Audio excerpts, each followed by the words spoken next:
بتائیے کہ سب سے پہلے آپ کا جو کیس ہے وہ کیا ہے اور آپ کو پروٹیکٹیو بیل مل گئی ہے، کب تک پیش ہو رہے ہیں کراچی میں؟ کراچی میں ود ان 10 days ہونا ہمیں انشاءاللہ 10 دن کے اندر ہوں گے پیش. 295 کا ایک ہے کراچی میں ایڈری تھانے میں، کافی پرانا ہے. ود ان 10 days ہو جائیں گے انشاءاللہ. اچھا بٹ صاحب کل یہ خبر چلی تھی کہ جناب آپ کو ڈیپورٹ کر دیا گیا، اس میں کتنی صداقت ہے؟ نہیں سر، بالکل بلشٹ سی بات ہے، کوئی ڈیپورٹیشن نہیں ہوئی اور ڈیپورٹ ہو کے انسان بزنس کلاس میں واپس نہیں آتا. میں بزنس کلاس میں آیا ہوں.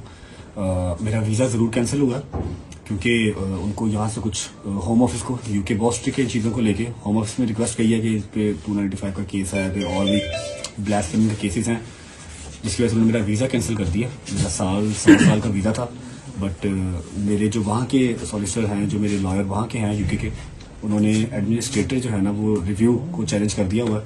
انشاءاللہ ہوپ فلی جو ہمارا ویزا رہتا ہے وہ ریوائیو ہو جائے گا، واپس آ جائے گا. اچھا ہم نے دیکھا کہ ڈکی بھائی کو ایک بگ برادر کی مدد ملی، کیا آپ کو کسی بگ برادر کی مدد ملی؟ سر میں یہ میرے وکیل صاحب بات کریں گے، مجھے ایسا کسی بات نہیں. اچھا آپ بتائیں، آپ کو کیوں وہاں سے آپ کا ویزا بھی ریووک کیا گیا اور کیا وجہ کیا بنی ہے؟ نہیں، سوشل میڈیا پہ چل رہا ہے کہ میرا بھی ویزا ریووک کیا گیا. میرا ویزا نہیں ریووک کیا گیا، میرے پاس برٹش سٹیزن شپ ہے اور میرے اوپر بھی 2 FIR ہیں. ایک جو ڈکی والی آئی 196/25 اس کے اندر انہوں نے مجھے تیسرے میں ڈالا ہوا ہے اس FIR کے اوپر. اچھا. اور اور جو دوسری FIR میرے اوپر ہے وہ 252/25 ہے، وہ بھی جو گیملنگ کی میرے اوپر FIR دی ہوئی ہے. تو دونوں FIR میں ہم نے بیل شیٹ لی ہے اسلام آباد ہائی کورٹ سے اور اب ہم متعلقہ عدالت میں پیش ہوں گے انشاءاللہ اور آگے پروسیڈ کریں گے اس کو. اچھا، جو ڈکی بھائی کے ساتھ ہوا، جو انہوں نے وی لاگ میں انکشافات کیے ہیں، کیا انہوں نے آپ سے بعد میں شیئر کیے تھے؟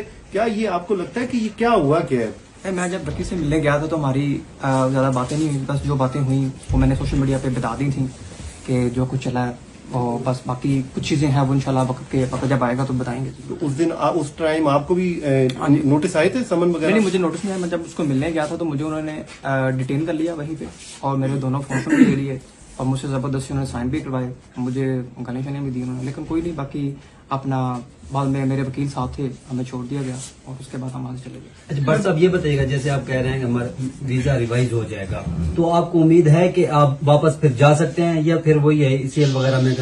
انشاءاللہ ECL میں نام سدا بہار تو نہیں ہے، جب تک کیس چل رہے ہیں تب تک ہیں، تب تک پاکستان میں ہے انشاءاللہ. اس کے بعد بھی پاکستان ہے، لیکن یہ کہ ٹریول بین کسی بھی کنٹری کا لگوانا کیوں اپنے اوپر. یو کے میں یہ ہوتا ہے کہ اگر آپ کا ویزا کینسل ہو جائے یا پھر آپ کو ایسا کچھ ویزا کینسل کرتے ہیں، اگر آپ کا لگا ہوا ویزا کینسل ہوتا ہے تو وہ آپ کے اوپر 10 سال کا بین کر دیتے ہیں. تو بین نہیں لگوانا کسی بھی کنٹری کا، آپ کو وزٹ کے لیے کبھی بھی کہیں جانا پڑ سکتا ہے، جس کی وجہ سے میں نے چیلنج کیا. ادروائز تو کر دیتے بین، رہنا میں نے پاکستان میں ہی ہے. اچھا یہ بتائیے بھائی صاحب، ڈکی بھائی کے بارے میں بھی بہت ساری باتیں کی گئی ہیں، ان کا نیکسس ہوتا ہے، یہ باقاعدہ پتہ نہیں مختلف اسائنمنٹ پکڑتے ہیں، پھر عام جو لوگ ہوتے ہیں، عام جو ویور ہوتا ہے آپ لوگوں کا، اس کو اس میں ٹریپ میں ڈالتے ہیں، وہ لاکھوں روپے اور بڑی لمبی ڈبیٹ ہے فی الحال کی، اس کے بارے سے بات کریں بس.